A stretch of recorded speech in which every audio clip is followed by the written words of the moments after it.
Video 205, Numpad detect utility function. Just a simple refactor here. We've added another section marker for top-level functions. This is an alias for this.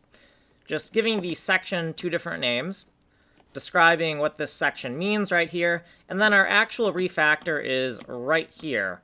So all this code is just a cut-paste refactor, and right here we did also add a more detailed description about what this function is. So it takes a keyboard event and returns an n10 value, which is a value between 0 and 9, describing which number key has been pressed, and returns a negative number if this is not actually a numpad event.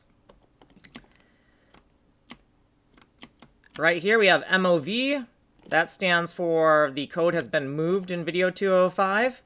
And then you might also notice this MAE here, which stands for moved and edited, because we cut and pasted this, but then we changed the namespace here from keymast to dropping the namespace, and now it's in the global namespace. But it still has an F in front of it for function.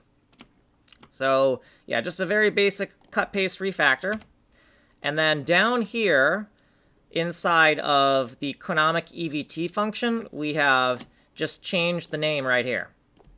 And then over here, this was originally where the function was, and this was the original name. And now the original name of the function is a monkey wrench macro. NNS stands for non-namespaced function.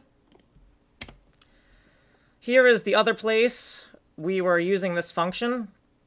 I think this is in keyboard master. Yeah, keyboard master down for the editor. And we've just changed the name here. And then here's what we did in the previous video. Here's a whole bunch of footnotes, and then here's what we did in this video. Just a simple refactor, and you can get the source code for it here. You can email me here, and you have been on Video 205. Like and subscribe.